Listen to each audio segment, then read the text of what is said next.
성경을 사랑하시는 여러분을 환영합니다. 오늘은 신의 산 언약이라고 하는 제목으로 출애굽기 24장 1절부터 18절까지를 여행하겠습니다. 구약 성경에서 하나님의 언약은 크게 두 가지입니다. 하나는 일방적인 언약으로 종적인 언약이라고도 합니다. 하나님께서 홍수 이후에 노아에게 하신 무지개의 언약, 그리고 하나님이 아브라함을 믿음의 조상으로 부르실 때 하신 아브라함에게 하셨던 그 약속, 이 두 가지가 일방적인 언약이 되겠습니다. 그리고 다른 하나는 횡적인 언약, 쌍방의 언약이라고 해서 약속하시는 하나님과 그리고 이스라엘 백성, 하나님의 백성이 함께 지켜야 하는 그런 언약인 것이죠. 바로 신의 산에서 하나님께서 주신 십계명과 모든 다양한 율법이 곧 이에 해당되겠습니다. 오늘 말씀에 보면 이 신의 산 언약식이 체결됩니다. 모세가 먼저 신의 산 기슭에서 신의 산 밑에서 제단을 쌓고 그리고 젊은이들을 통해서 번제와 화목 제물을 준비하게 하고 제사를 드리고 그 제물의 피를 절반은 제단에 쏟아 붓고 절반은 양푼들에 받아가지고 모세가 직접 그 피를 백성들에게 뿌리는 것이죠. 모세는 뿌리기 전에 하나님께 받았던 모든 말씀들, 하나님의 계명, 하나님의 율법을 백성들에게 낭독하였고, 그리고 연이어 백성들에게 직접 제물의 피를 뿌렸던 것입니다. 그러니까 신의 산 언약은 곧 피뿌림의 언약인 것입니다.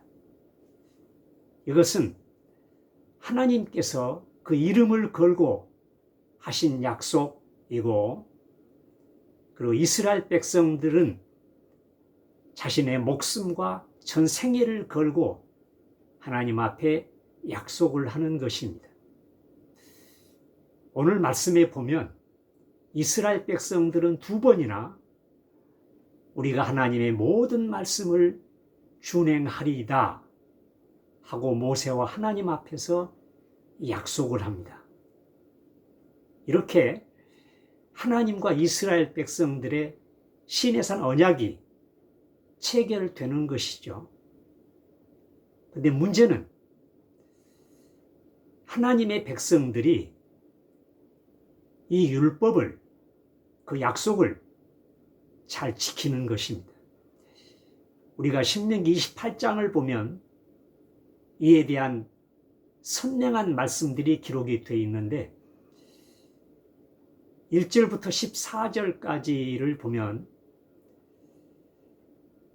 우리가 하나님의 말씀, 율법, 그 언약의 말씀에 순종하면, 하나님을 경외하고 그 말씀에 온전히 순종하면 그들이 언제 어디서 무슨 일을 해도 복을 받을 것이다. 정확하게 말씀드리면 하나님께 순종하는 사람들은 그 자신이 복이 되는 것이고 그 생애 자체가 하나님 앞에 복이 되는 것이죠. 그러나 15절부터 68절까지 길게 기록된 말씀은 만일 우리가 하나님의 백성이 하나님을 멀리하거나 하나님의 계명, 하나님의 약속의 말씀에 불순종하게 되면 어떤 저주들을 받을 것인가에 대해서 선명하게 사례들로 하나님 말씀하고 계십니다. 그들은 언제 어디로 가고 무슨 일을 행할지라도 저주를 받을 것입니다. 아니, 그 사람 자체가 저주가 될 것이고 그 생애 자체가 저주가 될 것입니다. 하나님의 말씀, 하나님의 계명, 하나님의 약속은 확실하고 분명합니다. 길은 두 가지밖에 없습니다. 하나님의 법, 하나님의 약속을 붙잡고 따르느냐, 순종하느냐, 아니면 하나님을 등지고 하나님 말씀, 하나님의 계명, 하나님의 약속을 불순종하느냐. 두 길밖에는 없습니다. 저도 여러분도 하나님 앞에 바르고 복된 선택을 하며 살아가시기를 축원합니다.